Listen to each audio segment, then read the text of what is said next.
Bonjour à toutes et à tous et bienvenue dans ce nouveau BiblioGrill consacré aux questions d'égalité, de diversité et d'inclusivité en bibliothèque. Pour aborder ces thématiques, nous allons aller voir du côté de nos collègues suisses, plus particulièrement à la bibliothèque de Vevey, qui est engagée sur ces enjeux. Pour ce faire, j'ai le plaisir d'accueillir Mylène Badou, qui est responsable médiation culturelle à la bibliothèque municipale de Vevey, et Emone Bern Jossen, qui est bibliothécaire à la bibliothèque municipale de Vevey. Bienvenue à tous les deux. Merci, bonjour. Merci, bonjour. Alors, pour commencer, est-ce que vous pourriez nous présenter en quelques mots la bibliothèque municipale de Vevey? Alors, la bibliothèque municipale de Vevey, c'est une bibliothèque publique, de lecture publique municipale, située à Vevey, à 20 km environ de Lausanne, dans le canton de Vaud. Pour les personnes qui ne sont pas de Suisse, peut-être, et qui suivent cette visio. On a 13 collaborateurs, 2 apprentis, des bibliothécaires et un service de médiation. On est une bibliothèque de taille moyenne, avec environ 50 000 documents référencés. Et depuis plusieurs années maintenant, depuis même plus de 10 ans, il y a eu tout un projet de mettre la médiation au cœur de notre engagement en bibliothèque. Et c'est pour ça qu'on a pérennisé un secteur de médiation qui est au même niveau que le secteur adulte et que le secteur jeunesse, avec des postes de médiatrices culturelles qui sont à peu près un équivalent de 2 temps plein. Et c'est clairement une force ici à Vevey. Vous allez le voir dans le suite de la discussion, parce que c'est clairement grâce à ce secteur de médiation qu'on a pu entreprendre tout ce travail. Donc à Vevey, on entreprend la médiation culturelle pas comme un à côté que des bibliothécaires feraient, mais vraiment comme une chose à part entière, où on peut mettre en convergence nos compétences bibliothéconomiques avec les compétences de la médiation culturelle. Et ça nous permet, pour nous, c'est une force de frappe immense, de pouvoir réellement faire ce qui est au cœur de ce qui est pour nous la médiation, de créer vraiment des liens pérennes et de co-construire du commun entre l'institution, la bibliothèque et nos publics. Et voilà. Et bien évidemment, comme vous allez le voir dans le suite de la discussion, l'emphase de la médiation et de notre travail de bibliothèque va se faire sur un accueil et une médiation de nos publics et une inclusion dans cette médiation qui nous tient énormément à cœur, en fait. Et justement, à l'origine de cette volonté de mettre en avant l'égalité, la diversité et l'inclusivité en bibliothèque, il y a un questionnement collectif qui est « qui n'est pas là ?» Alors, qu'est-ce que ça veut dire pour vous, qui n'est pas là? Ce questionnement collectif, il est né à peu près en 2019, dans une démarche de médiation culturelle, de désacraliser le rapport à l'art, à la culture et au livre. Et on s'est posé ces 3 questions. On a décidé vraiment que ça soit le socle commun de notre travail, c'est-à-dire qui est discriminé socialement dans son accès à la culture et aux arts, qui est maintenu à l'écart des lieux culturels et de la bibliothèque, et pourquoi et comment faire pour que cela change. Donc, on a vraiment formé toute l'équipe de la bibliothèque à se poser ces 3 questions, à se poser ces questions principales. Qui n'est pas là? À se poser ces questions vraiment régulièrement, que ce soit dans le prêt, mais aussi dans les événements culturels, et de se poser cette question et de faire ensuite tous les projets à partir de ces 3 questions. Et donc, c'est là que vous vous êtes attaqué à 3 axes principaux. Un axe autour des publics LGBTQI+, un axe autour des publics et des cultures afrodescendantes et un axe autour des publics en situation de handicap. Donc je propose qu'on essaie de dérouler ensemble ces 3 axes. On peut peut-être commencer par les publics LGBTQI+. Comment est-ce que vous vous y êtes pris pour favoriser l'inclusivité de ces publics à la bibliothèque de Vevey? Déjà, ça part d'un constat qu'on a fait une programmation culturelle qui s'appelait un programme culotté dédié aux sexualités. Et pour chaque programmation culturelle, on essaye un petit peu de faire réfléchir le public, mais aussi l'institution, la bibliothèque, donc l'équipe. Qu'est-ce qu'on pourrait faire, nous, par rapport à cette thématique de mieux et de différent? Et donc, on a créé un groupe de travail de personnes concernées LGBTQ+, parce qu'on a constaté que c'était un public empêché à la bibliothèque. C'est un public qui ne fréquentait pas la bibliothèque. Et on a aussi fait ce constat suite à un travail de mémoire qui concluait que 80% des personnes LGBTQ+, ne fréquentent pas les bibliothèques publiques. Donc, on a constitué un groupe de travail sur une année de personnes concernées et on s'est réunis à raison d'une fois par mois. On a mis tout en place un groupe de mesures à la bibliothèque. Et donc, quels ont été les constats de ce groupe et qu'est-ce qui a été mis en place? Oui, alors le constat, c'est que déjà les collections étaient peu représentatives. On avait vraiment souvent des collections qui partent déjà très peu et qui étaient assez déprimantes. Donc il fallait qu'elles soient plus représentatives. On a travaillé sur différents axes. D'abord, on a formé le personnel, on a fait une formation ad hoc, vraiment conçue pour notre personnel. On a travaillé lors de cette journée le vocabulaire, les collections, les documents homophobes, transphobes, la neutralité, la censure, etc. Le groupe de travail a rédigé une charte. Nos WC ont été dégenrés. Une page dédiée sur notre site internet a été créée. On a, par exemple, on s'est positionné en tant que bibliothèque alliée en faveur du public LGBTQ+. Par exemple, on a un autocollant qui dit bienvenue à l'entrée, mais on a aussi des badges de l'équipe avec notre nom et nos pronoms, pronoms qu'on ajoute aussi à notre signature de mail. Une réflexion globale sur les collections a été faite, comme je vous l'ai dit, de représentation. Et puis, ce fonds a été mis en valeur par une queerographie qui a été faite par des artistes LGBTIQ+. Donc, à ce jour, notre fonds s'élève à 565 titres, 346 pour les adultes, 112 pour les jeunes adultes et 107 pour la jeunesse. Voilà, puis du côté de la médiation, on a vraiment axé sur une médiation participative avec les publics concernés qui met en valeur les cultures LGBTQ+. Et puis enfin, on a élaboré des fiches techniques à l'intention des bibliothèques qui ont été incitées par la Fondation Bibliomédia en Suisse. Ça, c'est un peu en résumé. Hein. Oui, quand tu parles de groupe de travail, Mylène, il me semble que tu m'avais dit que les personnes avaient eu un contrat de travail, étaient employées par la ville et avaient pu bénéficier d'une rémunération, alors peut-être modeste, mais toujours est-il d'une rémunération pour le travail fourni. Oui, c'était important pour nous. Enfin, c'est important pour nous d'avoir une démarche vraiment de reconnaître les artistes et les intervenants pour leur travail.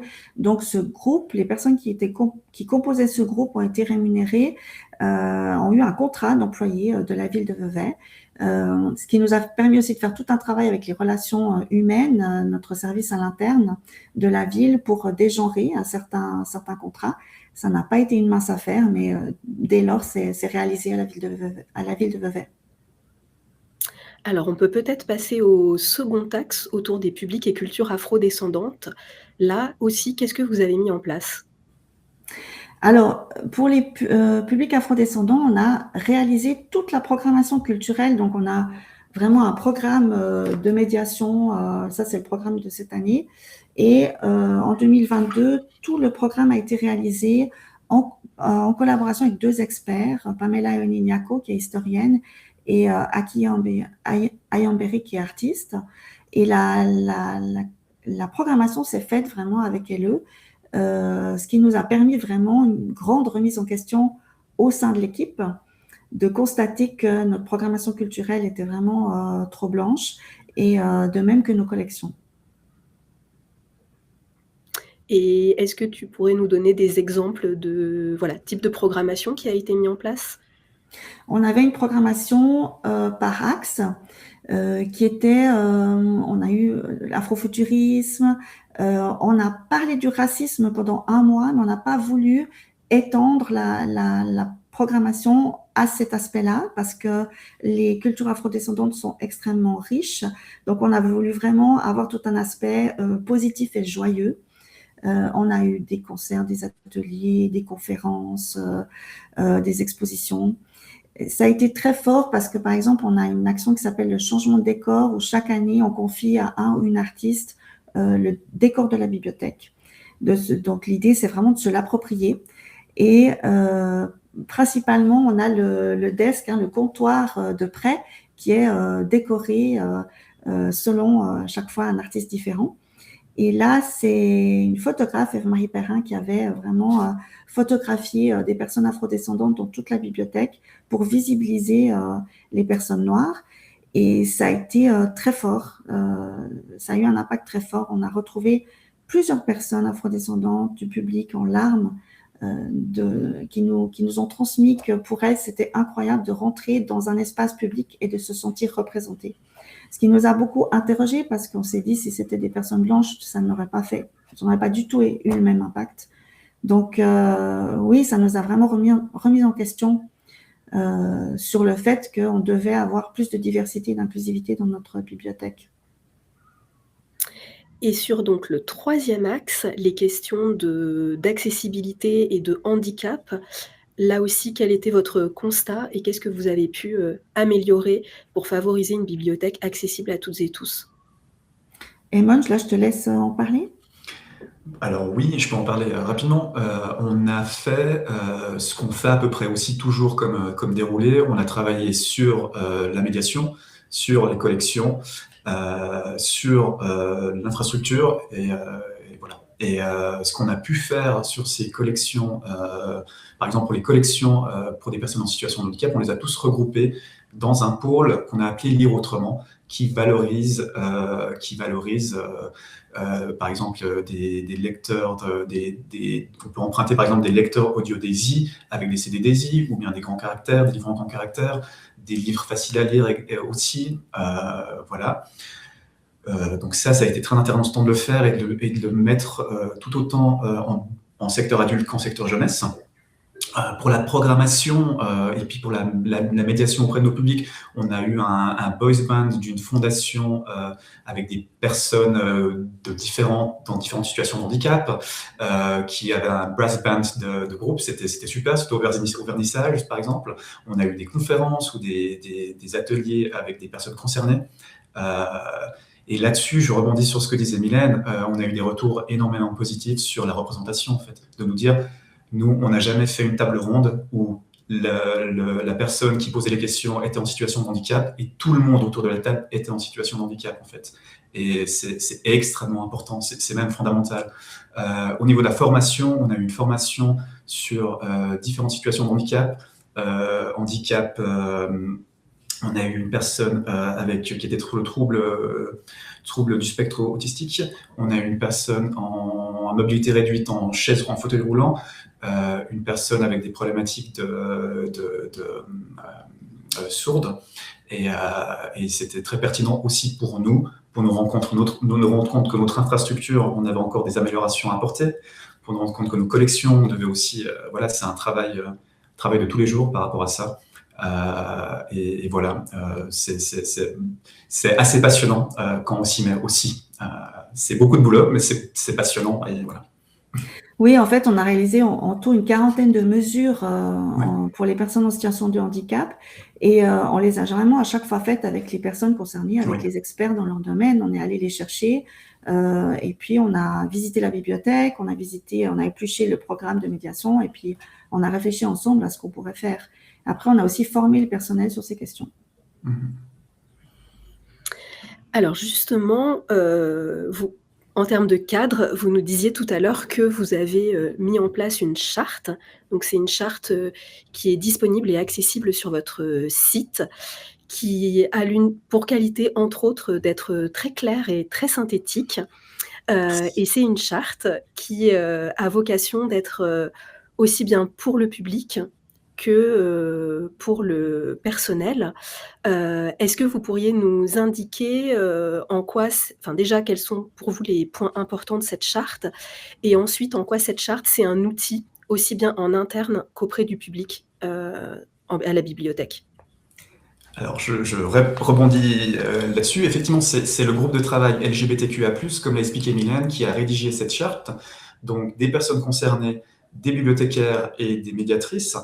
Et elle a ensuite été signée par la municipalité de la ville.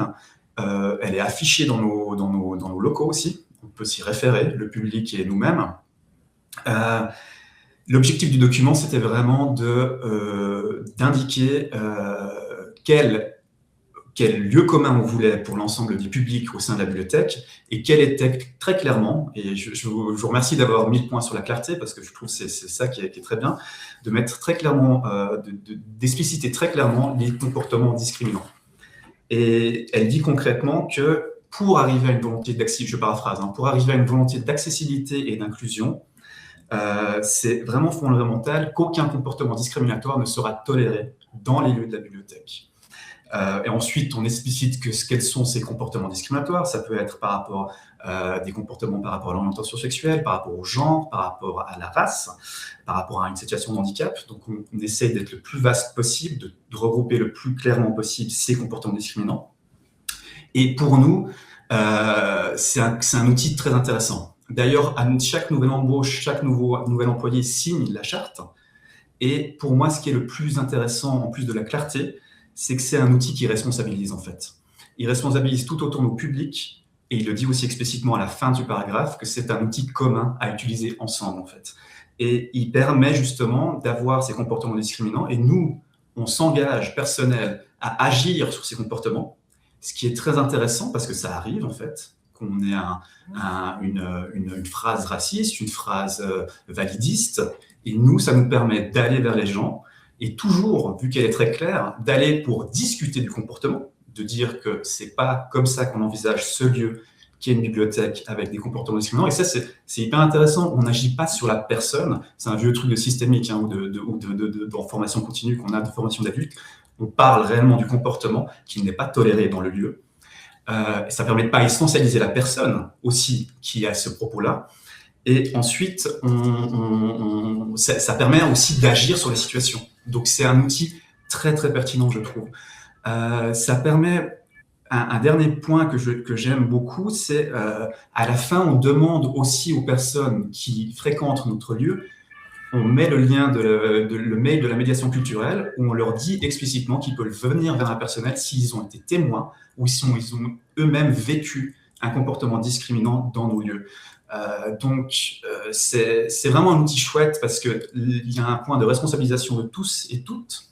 Et il y a un point aussi d'agentivité, en fait. On peut agir sur ces situations, en fait. Et dans beaucoup de ces lieux publics, moi, j'ai souvent l'impression qu'on ne permet pas à tout le monde d'avoir cette agentivité pour, au final, créer un espace qui a du sens pour tout le monde, qui soit accueillant pour tout le monde et qui respecte la dignité de tout le monde, en fait. Et je m'excuse, je suis allé très loin. Mais en plus de ça, il reprend de manière très, très concrète ce qu'il y a de meilleur, selon moi, dans tout ce qui est les codes d'éthique de l'IFLA, de l'ABF, de la Biblio Suisse, qui est notre mission d'accessibilité, d'inclusion au savoir en bibliothèque, d'avoir un accès égal et diversifié pour tout le monde et le mieux possible. Et il le fait sous un ton que moi j'aime bien. Alors je vais utiliser un terme anglophone. Il utilise pour moi, il est rédigé dans le terme de l'advocacy en fait. Qui est, on plaide pour nos publics. Et c'est ce qu'on nous demande de faire dans les codes de déontologie, d'être auprès de nos publics. C'est notre raison d'être, en fait. Et ce document, cette charte, nous permet de faire tout ça de manière très concrète. Et cette politique donc, en faveur de l'inclusivité de tous les publics, comment est-ce qu'elle a été reçue? Alors, d'une part, déjà par la municipalité, ensuite par vos équipes, et on parlera dans un troisième temps du public. Mais voilà, pour commencer, comment est-ce que ça a été perçu par la municipalité et par les équipes en interne? Je pense que la médiation culturelle, de manière générale, elle amène du chaos. Et du coup, elle bouscule les institutions, les équipes, les politiques, le public. Et du coup, il en résulte naturellement des résistances. Donc, notre hiérarchie, notre directeur fait un grand travail de lobby auprès des politiques. Les politiques nous soutiennent, mais ça n'est pas toujours facile, pas toujours évident. Il faut beaucoup discuter, on va argumenter ce qu'on fait, on va aussi les préparer parce qu'on a aussi réalisé que beaucoup n'aiment pas ne pas être prêts devant d'éventuelles questions de la presse ou d'éventuelles questions, demande d'interdiction d'événements, de remarques transphobes, racistes, etc. Donc, on a aussi, nous, fait tout un travail pour les préparer, pour qu'ils aient des arguments. Et du coup, ce travail a permis des relations facilitées.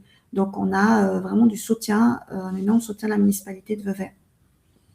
Ensuite, il y a évidemment, comme je disais, beaucoup de résistance. Après, c'est parfois dur de ne pas se concentrer sur ces remarques négatives parce que ces projets qui sont vraiment en faveur de minorités suscitent des réactions négatives. Et c'est parfois dur de se rappeler que c'est une minorité qui est bruyante, mais que la majorité, elle est enthousiaste et elle est silencieuse la plupart du temps. Donc, on a vraiment une augmentation de la fréquentation, on a eu une augmentation de près de plusieurs années, sur plusieurs années. Donc, on a vraiment la preuve que ça répond à une demande et que ça fonctionne. Mais, à contrario, on a une minorité qui va écrire pour interdire des événements, on a eu un article de pleine page dans la presse où c'est 2 personnes qui se plaignaient qu'on faisait du militantisme, avec l'argent du contribuable, ça c'est toujours la même question. Et on peut avoir aussi des collègues d'autres bibliothèques qui nous reprochent de déroger au principe de neutralité. Et la neutralité, c'est vraiment très important dans le code d'éthique qui a été fait par notre fêtière, BiblioSuisse, qu'on peut associer, on discutait, Floriane, au pluralisme chez vous. Donc, c'est vraiment une notion, c'est vraiment une valeur importante, la neutralité, surtout en Suisse. Et du coup, nous, on essaye aussi de dire qu'il y a plusieurs visions au sein des bibliothécaires, au sein des bibliothèques de cette neutralité. Il faut que ces visions soient représentées, il faut qu'on en discute. Malheureusement, ce n'est pas le cas aujourd'hui. Il y a vraiment très peu de débats là-dessus, très peu de formation, très peu de discussions de manière générale. On est un peu, il y a des collègues qui pointent du doigt et je dirais qu'il faudrait aussi qu'au sein des commissions professionnelles, on ait cette représentation de ces visions et qu'on discute ensemble de cette bibliothèque du futur, cette bibliothèque d'aujourd'hui qu'on aimerait avoir. Et donc, pour surmonter ces résistances en interne et auprès du public, qu'est-ce que vous avez mis concrètement en place ou quel type de réponse vous apportez? Vous avez notamment parlé de la formation tout à l'heure. Est-ce que voilà, il y a eu d'autres espaces de dialogue, de formation? Comment est-ce que ça s'est passé? Alors, avec le public, on propose beaucoup de FAQ sur notre site qui permettent d'apaiser quand même beaucoup. Quand on reçoit des mails, on les renvoie vers la FAQ. Après, on a aussi dans cette FAQ, par exemple, pour les publics LGBTQ+, tranché que tout courrier homophobe sera transmis aux autorités. Donc, il y a aussi un cadre de loi qui doit être respecté. On rappelle que l'homophobie, la transphobie n'est pas une opinion, c'est un délit. Et voilà, c'est aussi important pour nos équipes d'avoir ce soutien-là. Maintenant, on essaye aussi auprès des bibliothèques, des collègues et des autres bibliothèques de faire pas mal de lobby et d'ouvrir cette discussion sur la neutralité qui, pour moi, est un leurre. Pour moi, elle n'existe pas parce qu'il n'y a rien qui est neutre. Par exemple, quand on discute avec d'autres bibliothèques, il y en a beaucoup qui m'ont dit « Ah, mais nous, on n'a pas ce public-là. » Ou alors, pour nous, ce public-là, il n'est pas prioritaire. Alors ça, c'est intéressant parce que ah bon, mais c'est quoi le public prioritaire? Alors, est-ce qu'il existe une liste? Citez-moi les 3 publics les plus prioritaires. Ça, j'aimerais bien avoir cette liste. Et ensuite, pourquoi vous n'avez pas ce public-là? C'est parce qu'il n'existe pas ou parce que vous faites rien pour eux? Parce que là, nous, on a pu aussi le constater, c'est qu'on fait quelque chose pour un public, ce public vient. Ensuite, ça doit être très important, ça ne doit pas être une case cochée. On doit mener des actions sur la durée. Parce qu'on doit aussi se dire, mais ce public, maintenant, il n'était pas là avant. Qu'est-ce que je faisais de faux? Et puis, qu'est-ce que je peux faire pour le garder? Donc, ça, c'est aussi important. Mais une fois qu'il vient, on le voit, on a après des candidatures. On a eu beaucoup de candidatures de personnes queer, de personnes racisées, on le voit. Et ce qui permet de diversifier les équipes. Parce qu'il y a aussi cette question de comment diversifier nos équipes. Et je pense que ça passe par là. Et oui. Ah non, continue. Voilà, je crois est-ce que j'ai répondu? Oui, très bien. Moi, je veux juste rebondir sur la neutralité. Pour moi, c'est un faux débat, mais qui prend énormément de place en Suisse. Il est très mentionné dans notre code, c'est toute une section dans le code d'éthique de BiblioSuisse, qui reprend pour beaucoup le code de l'IFLA, qui a aussi une section. Mais il y a un souci, c'est que c'est une notion floue en fait, et qu'on n'arrive pas à travailler avec. Et c'est aussi une notion négative. Ça contraint dans notre travail de bibliothèque, en quelque sorte, de ménager la chèvre et le chou en fait, d'accepter des collections parce qu'un public le veut et parce qu'on doit faire ce service universel d'accessibilité à l'information. Nous, on a fait tout un travail de médiation autour des publics LGBTQIA+. Moi, je m'occupe des collections documentaires. On a fait un pôle documentaire sur des collections où on regroupe dans un même endroit les collections documentaires LGBTQIA+, qui traitent de ce sujet-là. Je ne peux pas en bonne conscience, typiquement là je vais vous parler des collections, mais c'est un débat très compliqué parce qu'on va peut-être nous accuser de censure. Je ne peux pas en bonne conscience mettre des livres qui pullulent en ce moment qui questionnent les identités trans. Par exemple, pour ne pas les nommer, Transmania ou bien La Fabrique de l'enfant transgenre ou encore Dommages irréversibles. Pour moi, c'est contradictoire d'avoir ces collections-là dans une idée d'accueil de ces publics. Je vais reprendre ce mot, de plaider pour nos publics, c'est ce qu'on nous demande de faire, et parce que ça remet en question leur existence même, ces livres, en fait. Ça renie l'autodétermination de se définir par son genre, et du coup, pour nous, c'est complètement contradictoire. On est dans une position schizophrénique, et je pense dans l'ABF, c'est moins explicite la neutralité, mais il y a les questions des livres qui ont eu des actions en justice ou qui ont été condamnés, mais pas forcément retirer de la circulation. C'est extrêmement rare d'avoir un livre retiré de la circulation. Et pour nous, la neutralité nous met dans une position où nous, on se déclare très clairement comme une bibliothèque alliée. Et si on prendrait au sens strict de ce terme, notre compte déontologie, on serait un petit peu à la limite, en fait. Et c'est pour ça que c'est une notion qui selon nous, enfin selon moi, là je vais peut-être te dire plutôt à titre personnel, devrait disparaître des codes de déontologie. Il faudrait s'inspirer du code de l'AELA ou bien du CILIP. L'AELA, c'est l'association américaine des États-Unis, et la CILIP, c'est l'association anglaise, qui, eux, ont des termes très clairs et partiels sur notre défense et notre action et notre engagement pour des causes sociales, pour des causes dans la société qu'on doit défendre, en fait. Voilà. Moi, je pense que ce qui est aussi intéressant, c'est de renverser le débat. C'est-à-dire que ça n'est pas neutre de ne pas s'occuper de ces publics. Mm-hmm. La bibliothèque, nous on est une bibliothèque publique, on doit rendre accessible notre bibliothèque à tous les publics, c'est notre mission.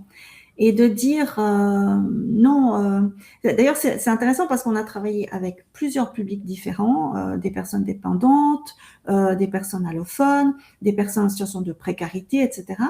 Et c'est vraiment le public LGBTIQ+, qui a suscité vraiment d'énormes réactions négatives et où là, on nous a dit, vous dérogez au principe de neutralité et vous faites du militantisme. Ça en dit long sur notre société. Et je pense que ne pas avoir ces questions-là, ne pas traiter de ces questions-là, ça n'est pas neutre. Je pense qu'avoir des collections d'auteurs multicondamnés par la loi, ça n'est pas neutre. Donc, il faut aussi qu'on prenne ce débat. Et on doit être du côté du public. Et vraiment, ouvrons cette discussion et elle est passionnante, tout en respectant les points de vue de chacun. Mais ce que je vois pour l'instant, c'est qu'il n'y a pas de discussion. Je finis juste sur ça, parce que je trouve important de le dire. Je rebondis sur ce que tu dis, Mylène. On a une formation avec Caroline Dayer, qui est une chargée qu'on aime beaucoup à la bibliothèque, qui est une chercheuse spécialiste dans les questions de genre, et qui est aussi la chargée dans les lieux de formation donc écoles publiques ou lieux de formation sur les questions de lutte contre l'homophobie. Donc elle fait un travail d'information et de lutte contre les questions d'homophobie, de transphobie et de discrimination sur ces questions-là. Elle explique que la neutralité, se mettre dans une position de neutralité, c'est continuer avec une épistémologie du silence, en fait. Donc, quand on se dit neutre, en fait, on n'est pas au-dessus de la mêlée, on n'est pas arbitre, on est plutôt dans une reconduction d'un statu quo qui veut que ces publics, ces personnes, on les laisse à la marge, on, entre guillemets, ne considère pas ce qu'ils ont apporté sur le plan culturel ou sur le plan des savoirs académiques ou des savoirs expérientiels, et qu'en fait, on les remet dans des situations de silence. Et pour moi, cette position-là, ça amène à des politiques que beaucoup de gens ont trouvées très bonnes pendant des années, comme la politique aux États-Unis dans l'armée, qui s'appelle Don't Ask, Don't Tell, en fait, de réemplacardiser, entre guillemets, ces personnes et de ne pas leur laisser de la place, des ressources pour investir nos lieux d'institutions culturelles. Et je Donc pense c'est aussi. pas du tout neutre, c'est ça que je voulais dire. Enfin, voilà. Ouais. Être neutre, c'est pas du tout neutre en fait. Il faut qu'on s'en rende compte en fait. Et je pense que la notion de confort, elle est importante. C'est-à-dire en prônant le pluralisme, la neutralité, on reste dans un statu quo et on reste. Ça nous empêche aussi de mener des actions plus importantes. Et ce que nous, on a appris avec, grâce à la programmation culturelle qui s'appelait On n'a plus votre temps, dédiée aux cultures afrodescendantes, et grâce à vraiment tous les intervenants de ce programme, on a appris que rester dans la confort, c'était dans le juste. C'est-à-dire que c'était vraiment pas confortable de se poser ces questions-là et de se dire, nous, en tant que personnes blanches, on se sent pas légitime de traiter ces questions, donc on fait rien. Et en fait, j'ai pas tellement envie de réfléchir parce que ça me met dans une position où jusqu'à présent, je faisais pas très juste. Et voilà, c'est pas agréable. Mais en fait, j'ai réalisé que quand on est dans cet inconfort, c'est qu'on se pose les bonnes questions, on est dans le juste. Merci beaucoup pour votre prise de parole et votre engagement sur ces sujets. Nous arrivons à la fin de ce bibliogrill. Je voudrais en profiter pour signaler, comme vous l'avez indiqué, que vous mettez à disposition de nombreuses ressources en libre accès sur ces sujets comme des boîtes à outils, des fiches pratiques et des FAQ. On mettra le lien sur notre site internet.